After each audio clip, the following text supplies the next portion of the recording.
Hello, my name is Dennis Daly, and I'm an interviewer for the Public Library of Cincinnati and Hamilton County. And today I have the honor of interviewing Mr. Roger Haberthier on December 20th, 2007. And our camera operator today is Yvonne Franklin. Mr. Haberthier, thank you very much for agreeing to do the interview. And we were talking a little bit off camera. We'll get to all of those stories hopefully while we're talking today. But why don't we start out with talking a little bit about your childhood growing up and how you came to join the service. Well, I was born in Cincinnati and lived here all my life, still live here. And I grew up more so in Fairmount, South Fairmount and North Fairmount. And lived there until we moved to Westwood. Went to Westwood and lived there for 46 years now. So you're still in the Westwood area now? Yeah. Okay. And you were talking, where did you go to high school? I went to high school at Central Locational High School up on Iowa Street. That's where they first started with it, with our part, the aviation division, and then we moved downtown Cincinnati. And before I graduated, last year, 43, I went into the service. I enlisted. What kind of stuff were you learning at the aviation division? Motor repair, and we did work on one. The whole group worked on one. Everybody worked on it. One airplane, and then they certified that. They flew that and certified that. Okay. So that was interesting. So you had a background in aviation mechanics before. Mechanics and that, yeah. And then you were saying that you enlisted the day before you turned 18? Yeah, the 22nd of February, 40. So you were still in high school when you enlisted? And you were telling me, why was that you enlisted the day before you were 18? Well, I wanted to go in the Navy rather than the Army. I mean, at least I figured I had a bed and some meals. So you were trying to beat him to the punch? Yeah. Okay. Because they were drafting us right after we got out of school. So that's why I enlisted, and then I told the principal, and he said, you're going to miss graduation. And I said, well, I'm sorry about that, but he said, well, we'll send your diploma home. So they sent the diploma home. And then on the 50th reunion of the class, almost half of them left before graduation. Oh, really? Yeah. That's interesting. I know I've talked to a number of veterans who actually waited until they graduated high school, but almost half the class for your class actually went in. Yeah. So where did you go in Cincinnati to enlist and get sworn in? Down at the post office, down there at the building, and then I enlisted there, and then we were sworn in on March the 3rd on Fountain Square.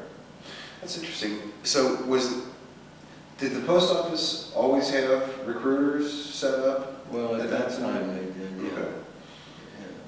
So you got sworn in March the 3rd, and what happened next? What was your next? Well, then they sent us up to Great Lakes for boot camp. We went through boot camp, and then we got leave and come home, and then we went back up to boot camp. So you got leave in the middle of boot camp? Yeah. What did you think of boot camp? It was all right. It wasn't bad. It was new part of Great Lakes, and they just had the drill fields and that and blacktop, and the rest of it wasn't finished yet. So we were out on the blacktop or either in the auditoriums. So that's what the big thing up there was. And it wasn't bad. We made it through pretty good. And then upon graduation, did you get your first assignment immediately, or did you have any leave after you? Well, we got leave. We come home, and we got leave to come home, and then we went back to Great Lakes. Okay. And then that's where they shipped us out from Great Lakes. And where did you go first? What was your first Well, assignment? they first sent me to Lakehurst, New Jersey with the lighter and air blimps. Okay. And I kind of wondered why, and I asked because when I signed up, they asked us what hobbies we had in that, and I had put down, because there was about 5 of us, growed homing pigeons, and we raced them between us, and then hunting and fishing. And here at Great Lakes, they sent me up there. They had pigeons up there that go out on the blimps in case something happened to send a message back to the base. And I really didn't want to do that because I had enough of it when I was younger with it then. So then they sent me down to Norfolk, or Wheatsville, North Carolina, to the blimp base down there. And I was in the ground crew down there. Okay. So, Just real quick, I had no idea that blimps were used during World War II. What were the blimps being used for? Mostly well, reconnaissance? what they were using them for was sub-duty off the coast of the country. Okay. And they were also going out when they were farming the convoy for sub-duty until they farmed the convoys, and then they would come back in. But they had bases all down along the coast and on the west coast also. What does that mean, farming the convoy? Like what? Until Well, convoy actually got together and. when they were getting the ships ready to get together, they'd go over to Europe, over to England. The blimps would kind of Yeah, watch out. watch out in case of subs Okay. or something. So then now you're in North Carolina and the blimp base down there. Well, the base it was fine. It was not bad. It was a little town, really out in the country, down below Elizabeth City. And there was a big Coast Guard base right next to us, air base. And there was not really anything to do in the evening at 6 o'clock. The only thing was open was a show and an ice cream parlor. So we asked for heavier and air and overseas. First I asked for Air Transport Command up here in the States so I could come home, and I never got anything in that. And then we asked for Bill and George, and I asked for overseas and heavier and air, and we were gone within 2 weeks. That's when they were getting the crew ready for the USS Ticonderoga. Okay. Now the three of you, or were you buddies that you met in the Navy, or were you? Well, we buddies met down there at Okay. the air base.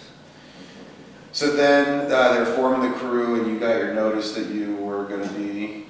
Did you know you were going to the Ticonderoga when you got your orders changed, or was it? No, well, they just shipped us up there, and then that's when we Okay. found out that that's what we were going to be on the Ticonderoga. So you got shipped up to Norfolk. No, Newport News. Newport News, okay. And what was going on there? Had the ship already been? Well, it wasn't commissioned yet. It was just getting ready to be commissioned, and they were still working on it. And they didn't know what to do with us, so they put us on the Franklin. Okay. The USS Franklin. That got commissioned, and that went down on the shakedown down to Trinidad. So our group, the V1 group, went on that for the trip down there to learn what we were going to do on the Ticonderoga. You mentioned V1. Just explain a little bit about what your duties were going to be on your. Well, the V1 was all flight deck crew. They folded and unfolded the wings of the fighters and the torpedo bombers when they landed or took off. And they also helped tie them down and everything on the flight deck. And the VA-8, that was the repair crew. That's what I ended up in the VA-8. That was in case of planes crash coming in.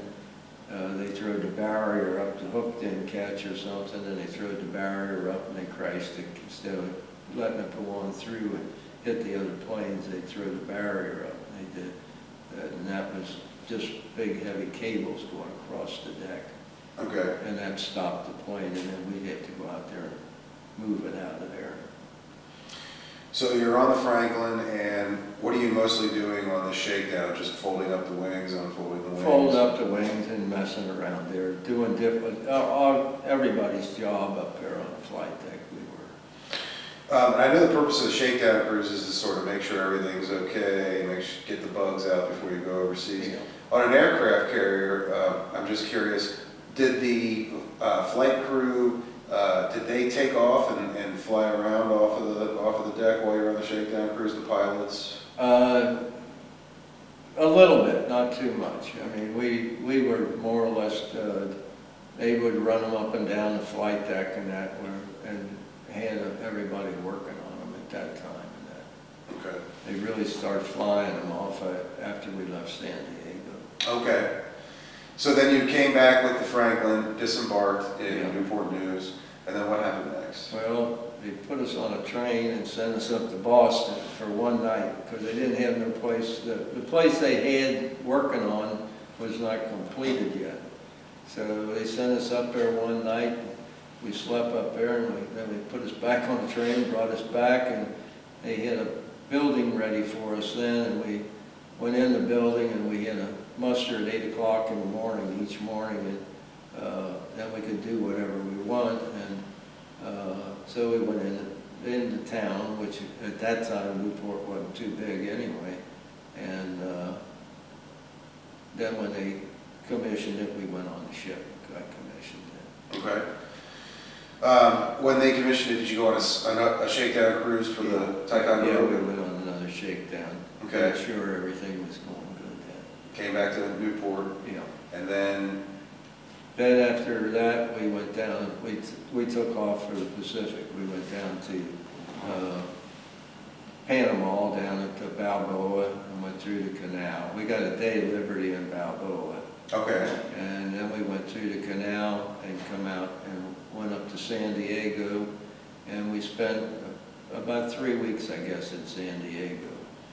And then we took off from there for Pearl Harbor. When you left Newport, did you know you were going to the Pacific? Yeah. Okay, so you knew that you were going to the Pacific. And when you were in San Diego, what happened there in those 3 weeks? Were you taking on more equipment? Well, they were just taking on and doing different things there with the ship and everything, getting it all ready to take off and that. And what size or class of a carrier was the Ticonderoga? The CV, Okay. just the plain CV. After they remodeled, it was CVA, and then they remodeled it again, and they added another letter on it. But it was the XE class, which was the biggest class at that time. Okay. And about how many planes were on board, do you remember? I can't remember. I really don't know. Okay. I'd have to look in a book here. Sure. And tell them. And we were talking a little bit, what were the kinds of planes that you had on? We had the fighter, the F-6F, and then we had the Curtiss dive bomber, and we had the the torpedo bomber. Okay. So you left San Diego now and you go to Pearl. Do you remember if you were on a zigzag course on the way to Pearl, or did you steam straight to Hawaii? Not really, not to there. I mean, we really didn't pay that much attention, to be truthful with you. Okay. And how was that? How was being on the ocean for you? Did you get any kind of seasickness at first? No, I've come through that pretty good. Okay. Yeah. That's good, because there's a lot of guys that had a lot of the seasickness, and when you were at Pearl, did you dock there and have any? Yeah, we stopped there, and everybody had one day liberty there. So you got to go ashore and see. Yeah, how we it got was short over. one day, and then we ended up taking off from there, and we going out, and then we ended up pulling into Guam because they had problems with the shaft, one shaft. So we spent about 2 weeks, I guess, in there getting the shaft fixed. Okay. And we didn't get off the ship there. But, So you stayed on board for 2 weeks out in yeah, the harbor? and then that was the only time we had a USO show. We had a US show on there. Okay. And that was pretty nice. Anybody famous come on board, or? No, but they had a real good show. Sure. Sure. So did they perform on the flight deck? Is that where they? Well, the hangar deck. Okay. They raised the hangar, lowered the hangar deck just to make like a stage, and that's where they had it. And then you shipped out from there where the shaft got repaired. Yeah, and then we went to Ulysses, which was ended up at Ulysses is the home base where all the ships come in and supplies and everything. And that's where we ended up there, and then we, went in with the group Task Force 38, 7th Fleet. Okay.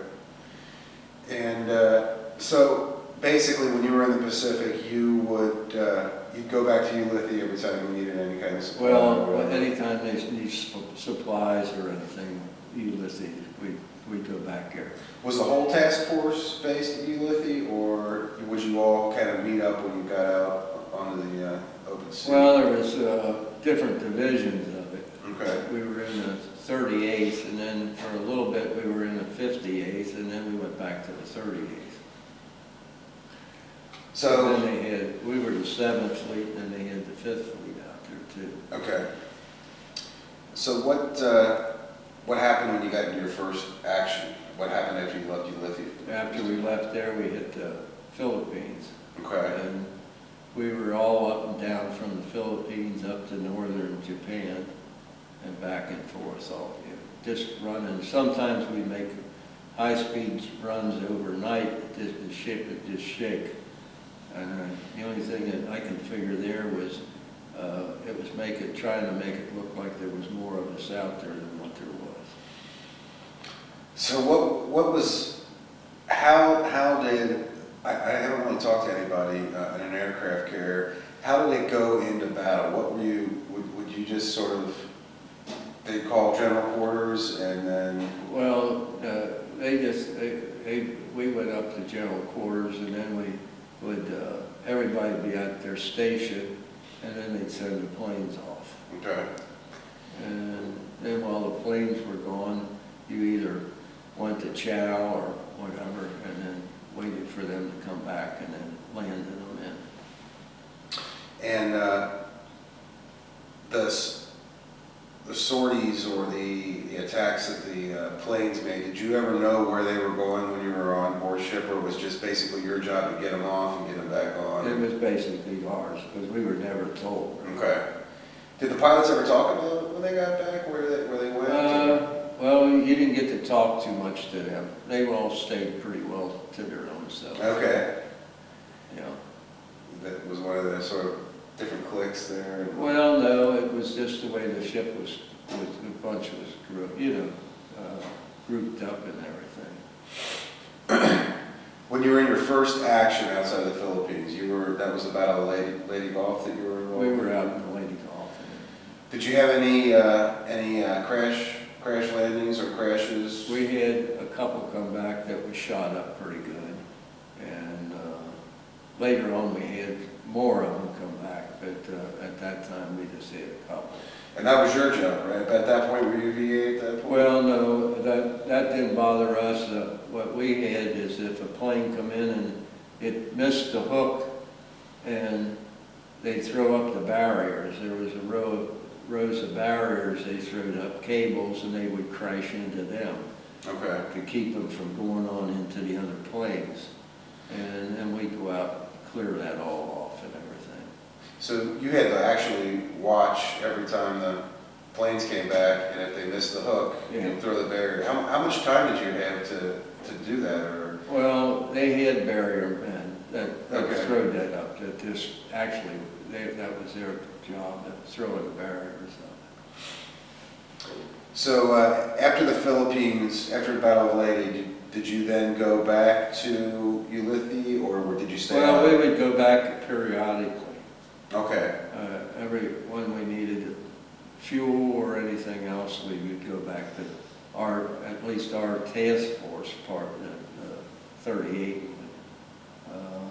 At one time, we were all in there, and two mini subs, midget subs got through the barrier, come in, and they hit a tanker in there while we were in there.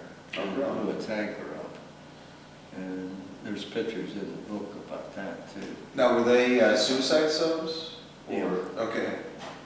Do you know how they got past the barrier? Or? Well, they claim they had to come in underneath the ship when one of the ships go in.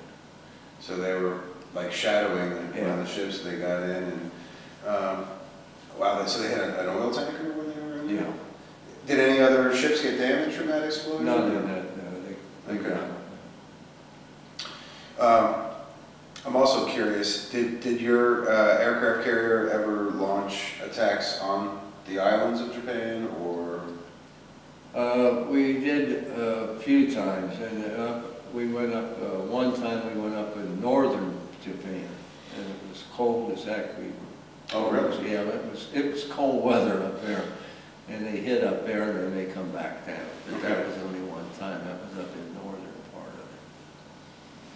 So after Leyte, what was the next action that you were in? Well, we went into the China Sea. That was one of the big actions, that we went into the China Sea, and we stayed in the China Sea for a few weeks, and we hit into China, which is Vietnam now. We hit the oil fields in there. Okay. And then we hit Leyte and them in there too. And on the 19th, we snuck out through the strait to get out of the China Sea, and that's when we hit Formosa the 21st. And when we hit Formosa in the morning, we all went down to lunch, and they sent the general quarters in while we were eating, and we all flew up on our stations and everything, and the Kamikazes was in on us at that time. Okay. So the one come in over the aft of the ship and went over the top of the planes, and he went into the flight deck right by the elevator. And he went through and blew up and knocked a hole out of the side of the ship down there, and we lost a lot of men down in below deck, more than we did up on the flight deck. And our bunch dove in the Allen, and we were down in the Allen, and then we come running out of there, and Dixie, the captain, was on the speaker, get the ammunition and that off the planes and get it overboard. And they started doing that, and then finally he said, well, just throw them all overboard. So we were pushing the planes off the deck and getting them out of there, because if that plane come in over, the first one that hit us come in, if it would have hit us in the planes, we would have been sunk, because they were all loaded, ready to take off on the second flight. And then another one come in over, and it strafed us and hit up in the Allen up there. So we took the two then. And Did you get all the planes overboard, or? not all of them. Okay. No, not all of them. I'm just curious, when you knew a kamikaze was coming, and you were up on general quarters, could you see the plane? Oh yeah, you've seen them. and about how much time did you have before you, I mean, was Well, we didn't actually have no guns, so we were free to go to take off and get in where there was protection. So that's why we run into the Allen. Okay. And but the gunners in that, they shot down, I think it was four or five planes. Okay. That was coming in. So they got all of them but two. They knocked Two out. got in on us there. What happened after that? You got hit by the two kamikazes. Well, they were fighting fire and everything and damage, and take care of the wounded and everything. And we had to stay with the fleet until dark. And we stayed with the fleet, and then we dropped out of the fleet after it got dark, and a cruiser went with us back to Hawaii. And about midnight, they sounded general quarters again, and that's when I think just about everybody was really scared there, because we didn't know what was happening. And but then they sounded all clear, so we ended up pretty good then going on back to Pearl Harbor. Did you ever find out why they sounded the general quarters No, up in that? no. Okay. It was just I'm sure everybody was pretty on edge too. Well, they were all shaken, I mean, Yeah. because really when the action was going on, you didn't have time to think about anything. You was busy, and that was the big thing here. Until afterwards, after we dropped out of the fleet and everything, then you had time to think of what happened to the ship and everything else. And I was one of the fortunate ones to come through, because the first one was going through the deck out by the elevator, hit maybe 100 feet, or about 100 yards, I guess, away from me. And then the other one hit up above, about 40 foot up in the air above us. So we were pretty fortunate getting in there. Sure. How long did it take you to get back to Pearl? It didn't take us too long. I mean, we were under the way. We didn't have any damage as far as the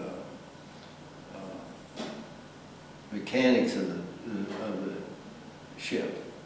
We had the fire and we listed and that, and then they listed us some more so to get the fire off of the deck, and it went off. A lot of the gas and everything from the planes and that went off, because some of them exploded in that. Oh, did they really? Yeah.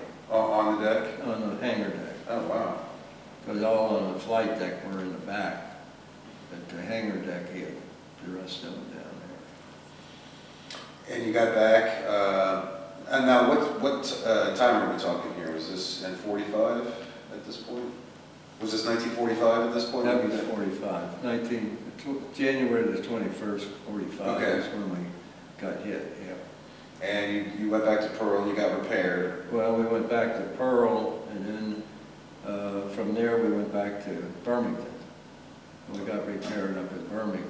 Okay. So then we come back home on leave, and then we come back, and everybody was down underneath the ship, scraping the hull and getting it painted while we were finishing repairing the damage. And then as soon as the damage was done, we went back out then. Okay. So you actually went and saw more action after the kamikaze? Yeah, we Okay. went on back out and joined the fleet after that day. And what kind of stuff were you doing? Was this February or March 45 when you got back out there? I really, the dates are Okay. kind of off, but What kind of stuff were you doing on the second time though? Was this we did the same thing. same stuff? Yeah. Were you attached to like Iwo Jima or any of those Well, in campaigns? Iwo Jima, we were in when that happened. Okay, We were getting repaired at that. okay. So the war's coming close to an end by the time you got out the second time. Just curious, do you remember where you were when President Roosevelt died? Or how the announcement came for us? Or? Well, that come up over the ship. Okay, so you were on board Yeah. when that happened? Yeah. So you were out there then, and you were telling me something that was pretty interesting. The day that the bombs were dropped, obviously nobody knew that they were going to drop an atomic bomb in Japan. Nobody knew that they were. But you got some sort of a clue that something was going on that day. Well, we didn't have no flights that day. They had, everything was grounded. No flights went off the deck.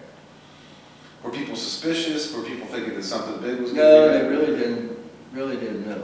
I mean, it was whether they were going someplace or what, because we had hit before that, and we hit there, and we lost a couple planes, and one of our pilots was a prisoner of war when that happened, and he got killed in that bomb.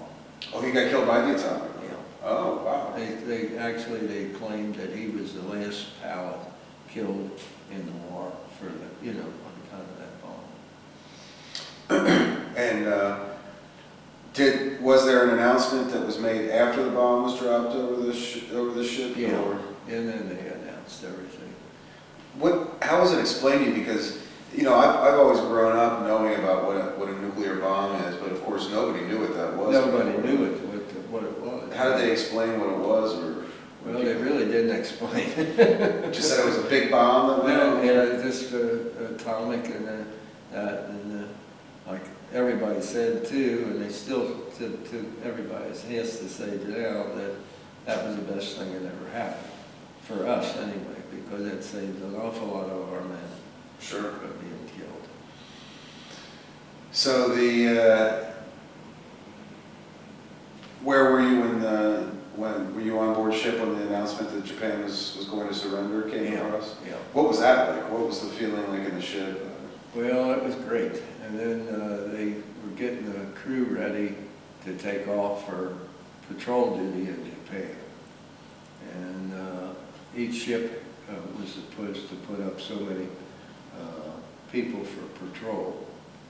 So when we went in for leave, but we went in for leave and we had no problems with the people.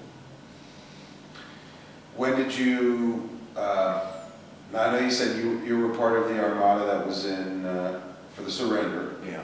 When they signed the surrender. Did you have your day of leave in Japan after that? Yeah. We had, each one had 1 day. Where did you go? Do you remember? Were you in the city or? Well, we were in the city, but I mean, you didn't know where you was at. What was the feeling like there? I mean, this had to just be, what, a couple of days after the surrender or a week or something like that? Or? Yeah, it was about a week after that we got in there, so, and you just walked around and looked. I mean, right, I mean. It was all different. I mean, the biggest thing was that struck everybody, I think, was their bathrooms were out on the sidewalk, and you could see their feet and everything underneath. Oh, yeah. It wasn't like a private deal, you know. What were the people like there? Did you feel like they were looking at you, sort of? Well, they really didn't. It really wasn't much at all. It never struck anything out of the way or anything. I mean, they were going about their business, and everybody else was going about theirs. That's fascinating. There's one other time we had a problem out at sea.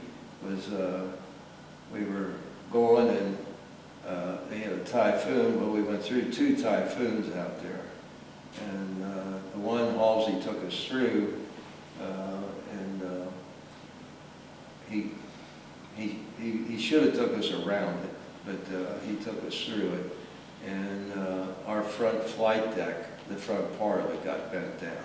Oh, from the wind? From the waves. And then we went to USC and got that repaired and come back out with the fleet right away within no time at all. But we did lose about 4 destroyers, 3 or 4 destroyers, in that they they didn't have the balance. They were needing fuel, and he figured we'd get through before it really wasn't as bad, and they rolled over because they didn't have the balance with the fuel. So we lost quite a few men in that first hurricane. What was it like on board a carrier in a typhoon? It was wicked, even with as big as we were, because you looked down, if you was up there, we had duties up on the flight deck to watch the planes and make sure they were secure and everything, and all of a sudden you'd see that old destroyer way down below you, and then all of a sudden you'd see it way up above you. And it was an experience, believe me. How did you, so if you're out on the flight deck doing your duties in the middle of a typhoon, did you tie yourselves to the ship? You held on pretty good to the rail. Okay. So you didn't have any kind of like tether or anything that you could tie yourselves to? No. And we didn't stay up long. We okay. just up and checked and then back in right away. Because I mean, they would be 80, 90 mile an hour winds out there. It was wicked. And so the first one you went through, you came out with the flight deck bent. Yeah. What about the second one? Second one, we didn't have that damage. Okay. But you knew what you were in for the second time. It wasn't as big. Okay. And it's got to be different being out in the open ocean when you're in the middle of a hurricane as opposed to even being on land, because I would assume it would be a lot more powerful out in the ocean. Well, you got the waves. The waves. I mean, because even our ship was up and down, and you figure with the flight deck getting bent up in the front, we got that bent, and we went back to Ulysses and had that repaired right away. How long did it take you to get through Typhoon? A couple of days, or was it less than that? I really can't really remember, to be truthful. Okay. So, so the war's over now. You've witnessed the surrender and you had your day of leave in Japan. What happened next after the leave in Japan? Well, after I come into the post office down here, my orders wasn't back, so I ended up with about 9 days, I guess, extra till the orders come into the post office down here, and then there was about 6 or 7 of us reported down here, and then we went to Norfolk. And just to backtrack a little bit, how did you come into the country from the Pacific? we come into San Diego first. We dropped off a bunch of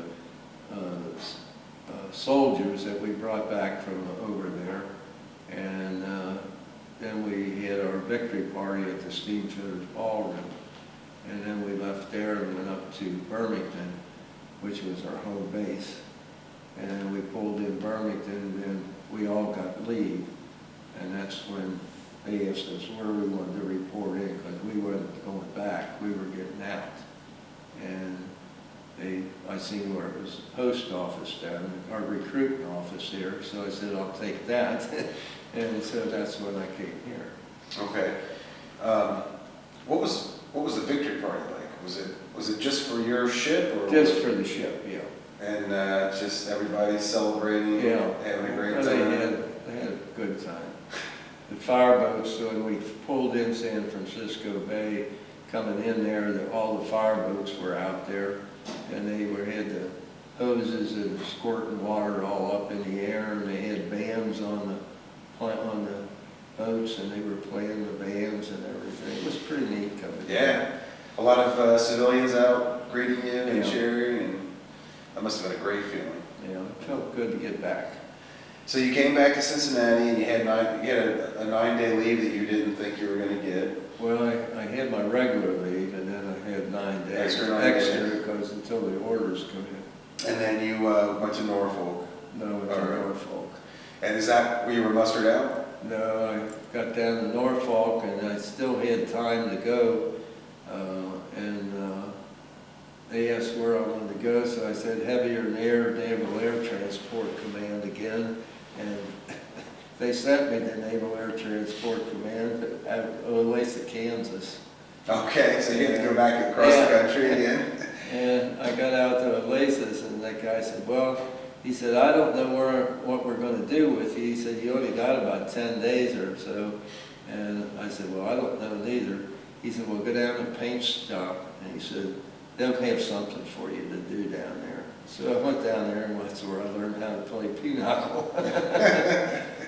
So, well, I mean, like you said, you only had about 10 days. Yeah. So just hung around, and then you got mustered out? Yeah, then they asked about going up to, they were going to send me to Great Lakes, and I asked about St. Louis, and he said, well, is that less than 300-mile round trip if you went to Great Lakes? Is it shorter? And I said, yeah, it's shorter. So I went to St. Louis and got mustered out of St. Louis. What was that process like? Was that just sort of like standard? Just an examination, and boom, boom, out the door. Okay. Within 3 days, we were out. You got out in St. Louis quicker than you did up at Great Lakes. Oh, really? Yeah. Just were there less It was seamen just- there? Or? Yeah, he was in, and he was practically out the door again. And got out of there and run over to the train station, and the train wasn't going to go out until 7:15 that night. So we went over to the bus station, and they went out early in the morning. Well, coming home, they kept stopping. They were on strike, I found out. So they kept stopping at all the little stops on the way home, and we stopped down in Aurora, and I stayed in Aurora and come in after the train was already in here in Cincinnati. So, who were on strike? The bus drivers? Yeah. Oh, really?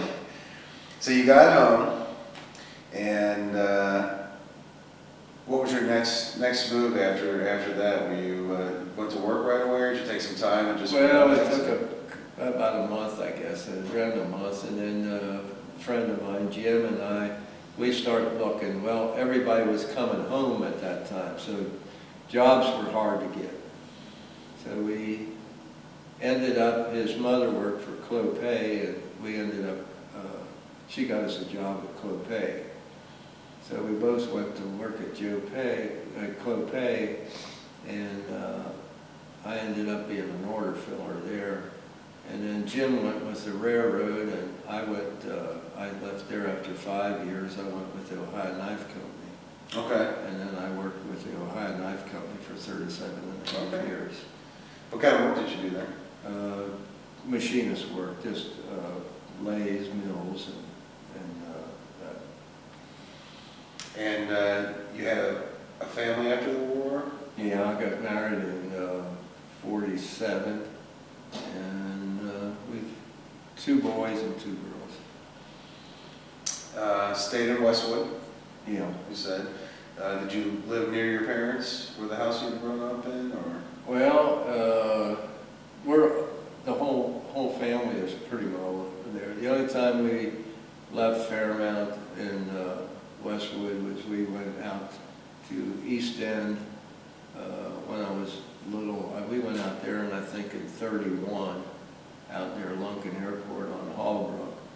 And then the 37 flood moved our house out in the middle of the road. So then we moved back to Fairmount. We spent the rest of the time in Fairmount and Westwood. Excellent, excellent. Well, can you think of anything else from during the war or before or after that you wanted to talk about? That's about it. Well, we really thank you. It was a great story. Actually, I learned a lot today, and we really appreciate everything you did for the country, and thanks for being here today. Go ahead.